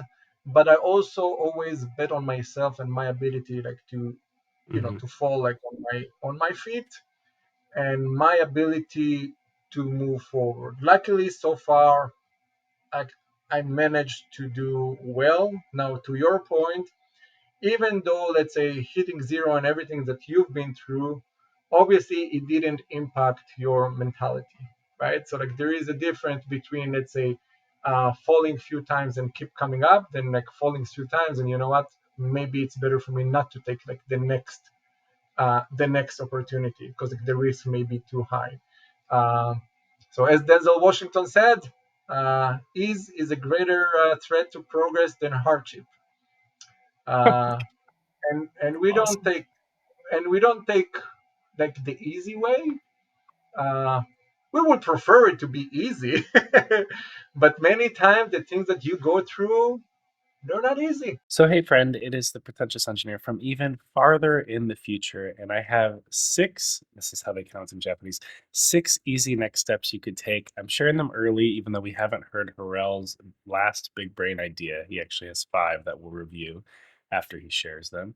But I want to share six things you could do as follow ups because some of you might not make it to the end of the podcast. And I think this stuff's awesome. So, first of which, connect with Harel on LinkedIn, send him a DM, just let him know you appreciated hearing this episode, share an insight that you thought was helpful for you on your journey, and encourage him as he continues to progress different commercial strategies across MedTech on a global stage, which is fantastic. Number two, if you want to connect with me in person in Basel, Switzerland, especially to my Europe friends, but anyone who wants to fly out, this will be on March 3rd through 5th. I'm prepping for it every single day. I'm doing a keynote on innovation from the margins. I'm doing a deep workshop on hitting zero and really nurturing this posture of not caring what other people think about you through public failure, which is something I've experienced multiple times hitting zero. Very excited about that event. And then something else special for folks who join with my affiliate link. Number three, it would be amazing and incredibly helpful for me, but also hopefully helpful for you if you could navigate the Big Brain waitlist so that I could see which of my services or multiple are a good fit for you, and also just increases awareness of what I do within the MedTech community. And the bonus would be if you could then share that waitlist with a friend that you think actually is in need of what I can offer so that I can help them heal on a global level, which is fantastic. Now, if you've enjoyed this dialogue and you have a big brain idea that you want to share within a med tech or surgical robotics context, whether you're an R&D, a founder, or on the commercial side of things, you are welcome to join the Sunday Sips waitlist. I am incredibly selective with who I have as guests, and I don't do more than 2 episodes per month because I really want to focus on making this the highest quality podcast experience for both the viewers, but also my guests as possible. And this is a monetized service that I can offer. So I will share a link to that if that's of interest to you, or if you think someone would be a great guest, feel free to forward that on as well. And then number five, you could join a community. I have two communities that I take care of on a platform called Skool. The first of which is Skool MedTech, where we're working on the innovation trifecta together of clinical unmet need, technical feasibility, as well as commercial viability. And it's really a collective gathering of folks who are passionate about global healing.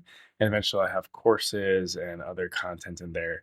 And each month, we do a workshop on a different area of expertise. Like this month, we'll be doing a workshop on neurovascular robotics, which is super exciting. And then the second one I have is the Big Brain Club, which is the original community I built. We are up to 250 members who have a shared audacity that they can actually build the lives they desire, living where they want, loving what they do, and being paid well for it. And I also have courses and free content in there that could be of value to you. And finally, number six is check out the second SIPS episode where I actually go through all of these little markers I saved during the editing process so that you can kind of hear the thoughts I had behind the podcast. I break topics down a bit more, and then I'll share some links to prior episodes with other amazing leaders like Juthika, the JP Paul, Shelina Ramnarine, Steve Bell, Cindy Robinson, and many others. So appreciate you, friends. Keep changing the world. And now let's get back to something hard, which is what Harel is about to chat about next. And you need to go through hurdles. And if you believe in the why and why you do it from the get-go, then you follow through. And whoever doesn't, they will fall through the cracks and will go back to square one. Excellent. Well, I have to build on that. Like you radiate a lot of confidence and self-assuredness in your ability to take risks. I've been doing content creation for half a decade and falling on my face with different videos I've put out that I can't unsee and things. You've done stand-up comedic work, and I'm sure you've had jokes that fall on the floor and other ones that land well with an audience.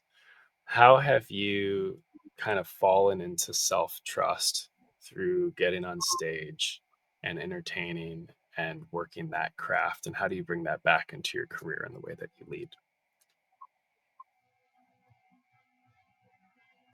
Well, firstly, let's say I don't know like what type of content you've done, but to say that like you fell on your face from a content you did on whatever social platform, I would probably say this is like exaggeration, right?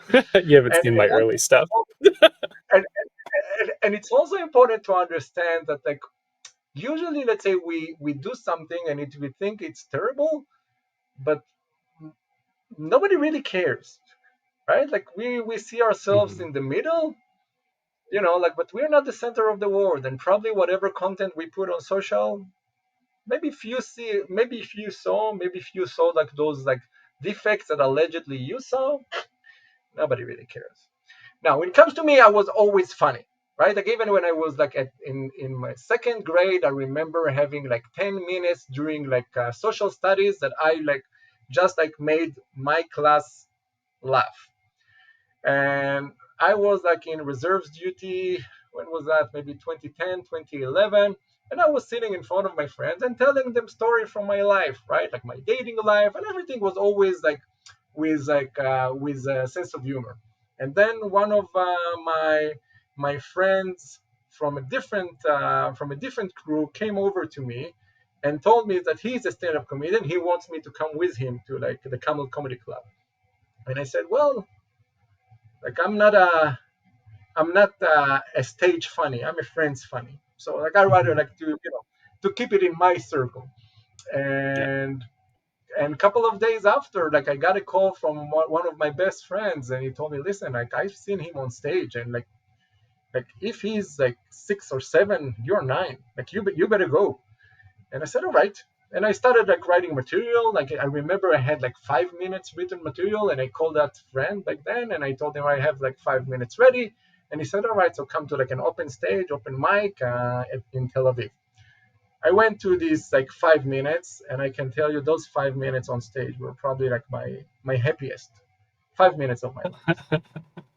This like you go down with such adrenaline and such like dopamine boost that I remembering like walking in on sidewalks in Tel Aviv and just like looking for people to make them laugh.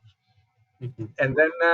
And then I started like to write a little bit more material, and suddenly and back then like I had a friend that took a video of whatever I did back then. It was like maybe 5 minutes, and I put it on YouTube. 2011 back then, let's say it was not that common to have stand up comedy videos.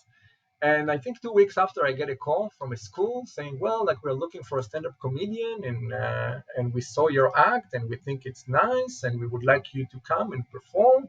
And like, how much do you charge?" Right? And then suddenly, like we're talking like about a quote. Well, I gave them like a number. It was like an exaggerated number, and I didn't even know that. Like after I gave them the quote, then I called my other friend that is a stand-up comedian for like 3 years already, and turned out like he charges like 3 4 times less for like much longer gig. And I said, and I remember telling my friends in Protalics on the lab, well, probably it's like nobody will call me back. And like an hour later, I get a call, and they say, yeah, we want you. And like it's approved. All right, now I need to have like now I need because I have like 5 minutes reading material. Now I need to have 20. Right? I Yeah. remember like I took 2 days off. I was working on material, and like it went well. Uh, and I think I had like another 3 shows after, like with pay. And then I applied to the Israeli Mossad. I took all videos off because like nobody in the Yeah. Mossad wants to see like my stupid jokes on stage. Uh-huh. And then like moving to Canada, you have the language barrier, confidence, mostly related to language. And a couple of years ago, I had an interview with someone who writes a book and makes the connection between leadership and sense of humor. And Yeah. she asked me a question, asking, let's say, if you didn't have any financial constraints, would you go and try to pursue a stand-up comedy career? And I said yes. And it was like in a second, yeah, that's probably what I would do. And after my conversation with her, I said, well, if that was like so quick to respond, this is in me. And then I Yeah. started, and let's say since I moved to Canada, I kept like writing material both in Hebrew and in English, but that was like the trigger for me to go on stage in Canada. Right, I always like use sense of humor when I present to customers, when I present to territory managers, when I present to leadership. But that was the first time that I go on stage in English with like original material, Yeah. and It's it went amazing. well. But to your point, and if we fall on our faces, for at least we fall on our faces with something we love to do. Yeah. Oh, it's beautiful.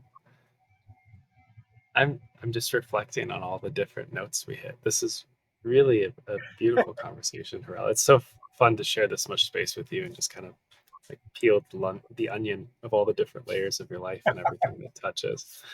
You are you doing content creation right now? I mean, besides your LinkedIn posts, like have you done stand up since all of that? Are you putting stuff out online?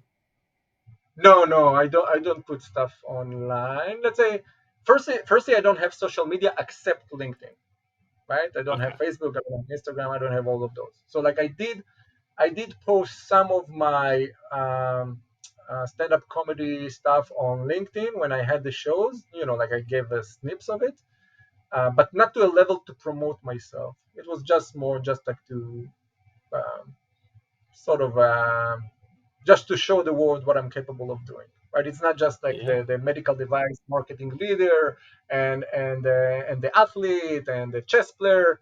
I'm also funny. What can I do? Hmm. Well, yeah, because you could. I mean, did you ever watch Seinfeld? I don't know if that ever made its way over to you, like the old '90s show. Interestingly, when I was in Israel in my 20s, let's say there were like you had like Friends and you had Seinfeld, and I They was made much it over. more of a Friends-oriented person, right? I said Yeah. I don't understand what they find in Seinfeld. And Yeah. now when I'm 43, I'm watching Seinfeld like from season one, and I told my Hmm. wife I was not mature enough to understand Seinfeld, but now I am. And That's he fantastic. is a genius. Yeah, yeah. Same thing happened with me in adulthood. Because I'm just thinking, if you wanted to work this craft, like if there's a heart's pull towards comedy and you wanted to ease into, well, mitigating all risks financially by being exceptional with what you're doing in marketing, you could just hang a curtain somewhere in a closet and get a Seinfeld mic and just record a 2-3 minute thing and put it on TikTok every day. Like go in the closet, record for 3 to 5 minutes, put it out, and then eventually like you'll get traction because LinkedIn's a different context. Now you could totally do comedy on LinkedIn, but it may attract new opportunities, it may repel future opportunities because LinkedIn's corporate and posh. I'm trying to challenge that as much as possible. But there's still content I don't put on LinkedIn that I used to do on TikTok and YouTube that's very viral. So I've done like 2,000 plus videos and 20 million views over the last half decade or so. And it's only been recently that I've been doing these more polished podcast kinds of conversations because I've realized I have a very tight niche on LinkedIn of MedTech, surgical robotics kinds of people. So I'm servicing that context. But the content I actually like to make is also more on the humorous, sarcastic side of things. It doesn't necessarily convert into my entrepreneurial business offer right now. So that's why I've been very focused. But eventually, I'd like to re expand into those spaces as well. So if you ever want to go to TikTok, there's a path and YouTube Shorts. I appreciate it, but I would say also like on my end, like I don't aim to try to promote myself from like the stand-up aspect. Yeah, yeah. And the fact of being on stage is way different than, let's say, Oh, yeah. It's record totally something different. and put it on social media. Like the Hmm. how would I say it? Like the experience of being on stage when you have like those lights on you Yeah. and you hear like the live laugh from Hmm. an audience that doesn't know you. Like I don't think, I would say probably very few experiences that I had in my life that match it. Hmm. So it's not like having the content out there. It's like me being there while the audience enjoys it. Yeah, that's Yeah. beautiful. Yeah, I did a TED talk, so I had that because there's one moment during my talk. It was for J&J. There's like 1,600 people, and Oh they wow. laughed at something. Yeah, they laughed at something I didn't expect them to laugh at, and that just totally, like, that feeling is so bizarre to have like a stadium laughing at something you didn't think was supposed to be funny. And I think I literally said that. I was like, I didn't think that was supposed to be funny, and then like it doubled, and I was like, this is crazy. This is a weird world we Yeah, live in. it happened when I was singing and inviting girls to come over. Suddenly they laugh. Well, I didn't aim to make you laugh. This was like a genuine invitation. You're so funny. No, so you don't want to come? Yeah, yeah, totally unexpected response. Well, friend, I think that's almost like what we have. Normally, I like to end this with like what your big brain ideas are worth sipping on. So, within my community and my entrepreneurial ventures, I help people build the life they desire, living where they want, loving what they do, and being paid well for it. You seem to be well on the way to triangulating all of that, which is incredible, building a remarkable life in Canada with your three kids and progressing innovation in medtech and doing commercial and, uncovering this gift as a stand-up comedian and whatever that leads to in the years to come. So for folks that might be stuck or self-limiting or not taking these risks or afraid to step out or fall on their face in the pursuit of building that life, what encouragements or big brain insights would you have for them to linger on, to just push them forward in their journey? And we'll close it from there. Well, firstly, thank you for the opportunity to influence some people that might have some challenges. Because like I've been there. Like you go through these challenges, and sometimes like you need this boost. So I would say, firstly, work on your mindset, because like body and mind go together. And if the mind shuts you down, your body won't react. And the way to work on your mind is sleep well, eat well, exercise, have some stress management uh, procedures ready, live in a community, and have a deep understanding of why you're doing what you're doing, and get it to motivate you to make the first step, and have the discipline to make the second and the third one. Because once you made the third one, the fourth and the fifth one will come from momentum. Create the momentum. Don't be shy from seeking help. In my experience, everybody that I reached out to for help helped me. And many people are stuck because they think that they're on their own, but that's not the case. That you have a full world waiting for you to ask for help, and they will, in whatever territory they could. If Joe, if you'll share my LinkedIn profile, I'm happy to support anyone that needed when it comes to either consultations, suggestions. Um, but the bottom line is that you're not alone, but you should work as if you are. Mm. Uh, so work on yourselves. Feel free to reach out to others, but eventually it all starts and ends in whatever you think you're capable of. I think that will Oh, summarize. it's so good. I'm so excited for this next. Like, I will watch through this podcast probably 10 to 15 times during the editing process, which is My probably empathy crazy to for you you. to imagine. But like, I'm excited to.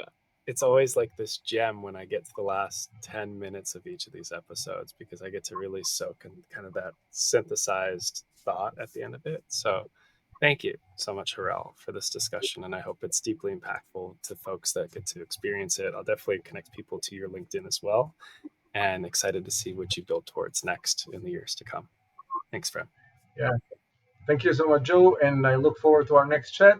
And you and I will be in touch regardless. So, hey, friend, you made it. It is time for Harel's 5 big brain ideas. So let's just jump into it and I'll try to synthesize everything we've gleaned from this incredible conversation. First of which, and this was one that I kind of pulled without it being a direct quote, is have the audacity to ask. One aspect of Harel's story that I really respect was when things didn't go their way during the immigration process from Israel to Canada. He got on LinkedIn, he started connecting, he had a mutual friend who also happened to be Israeli starting a MedTech company in Canada. And even though he didn't have perfect leverage in negotiation, he secured a job which gave them runway in Canada and got them rooted, which is incredible. And it's one of these things where he appealed to empathy and brought people into proximity with his story and had the audacity to reach out and ask versus waiting and getting run over and having to go back to Israel. So I found that first one very interesting. Second one, you need to bet on a horse. And I think this one was a direct quote. So when he was discussing different clinicians that you could work with and how you have influence, and this will tie into number 3, it's this idea that you have to choose like one pathway and a set of clinicians that make the most sense. You can't waffle all over the place. And this feeds into KOLs whenever we're doing any kind of market research to understand if our products are on the right pathway, or eventually when you get into commercial strategy of actually releasing the products with go to market strategy. You want to figure out who are those key voices. And there's a lot of artistry involved with selecting KOLs and nurturing that relationship and making sure that they can help amplify your product into the market, while at the same time making sure that they can provide candid feedback so that what you commercialize really is like on the mark. So there's a lot of artistry in that, but you got to bet on a horse. You can't keep wasting time circling around on that. Second one, though, which is similar to that, is word of mouth conversions. So I asked him about different sales techniques he leverages, different marketing, whether it's digital marketing, content. And one of the approaches he found most fruitful in his context is to find one individual who has a great testimonial or has had great experience with a product, and then get them into a room with 5 to 12 of their peers or more, and to have them just walk through their experience using the product. This is like a gold standard in many aspects of business, but I love its application in MedTech because I've actually never seen that. When I was proximal to Japanese clinicians, traveling around with sales reps, I'd never seen this style. They would often have Japanese clinicians come into pig labs and work on animals together, but I didn't see these like mini webinars kind of things where you'd have folks gather around the one person who enjoyed it. It doesn't mean that doesn't happen, but this is my first time actually hearing about it in a medtech context, which I thought was really cool. So number 4, these are getting a little longer. These, 1 second, I'm recording. What's up? Yes, but not right now because we're in the middle of a recording to finish the episode. But Come in, send the big kids downstairs. yes. Okay, so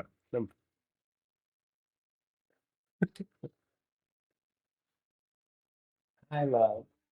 I'm trying to finish this. I really love you too, Enrico. It's nice to see you.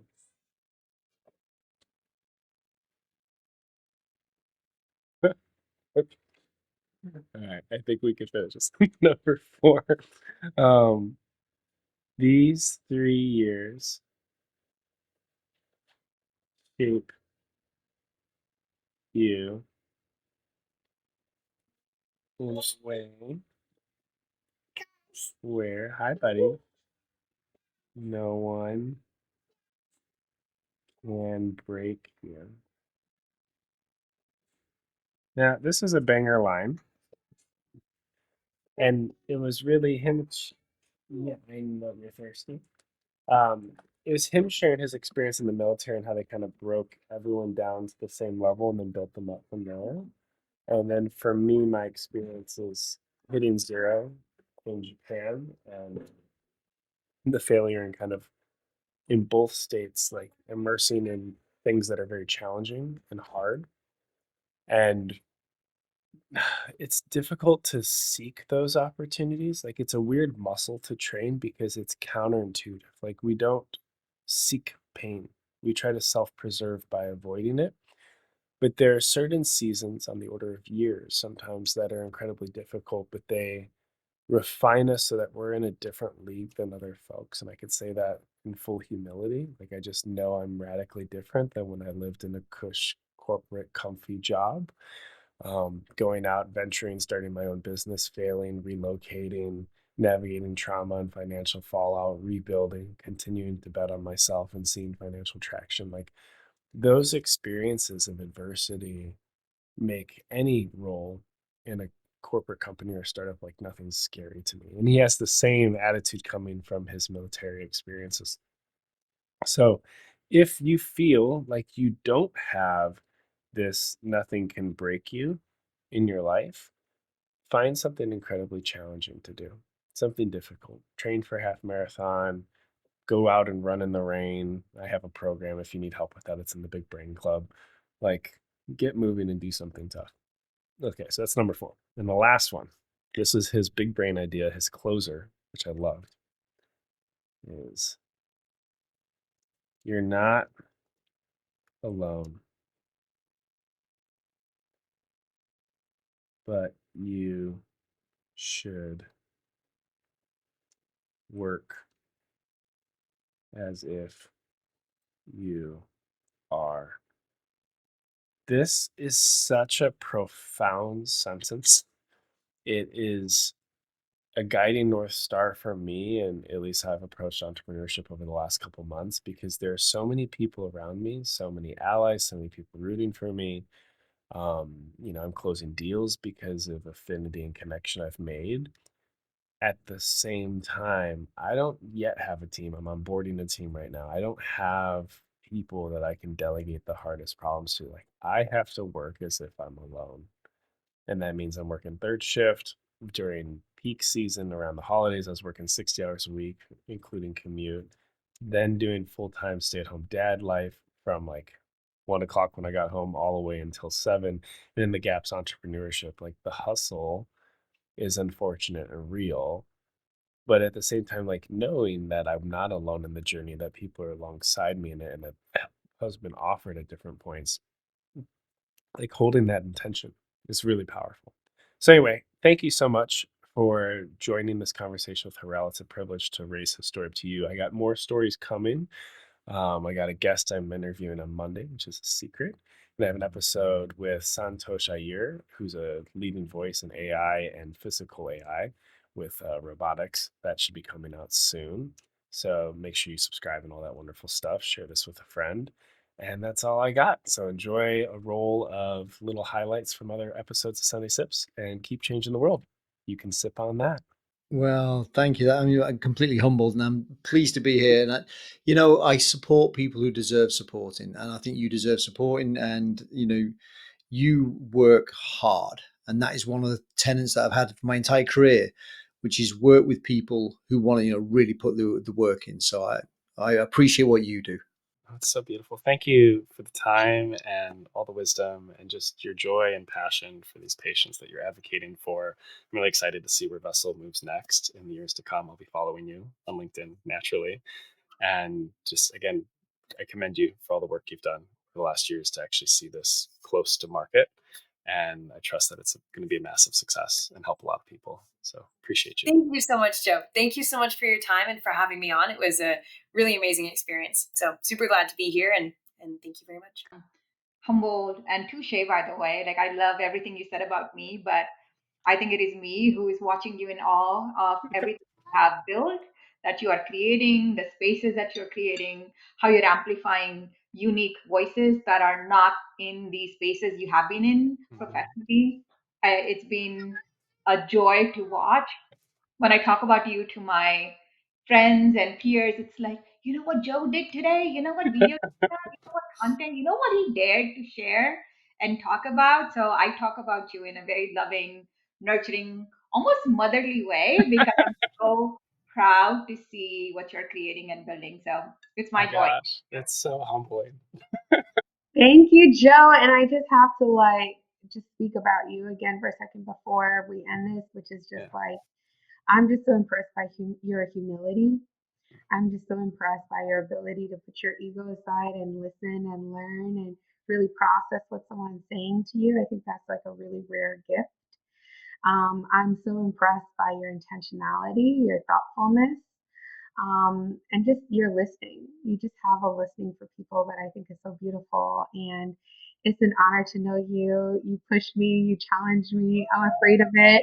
You sit with me in that. And I just can't wait to see where this continues to take you.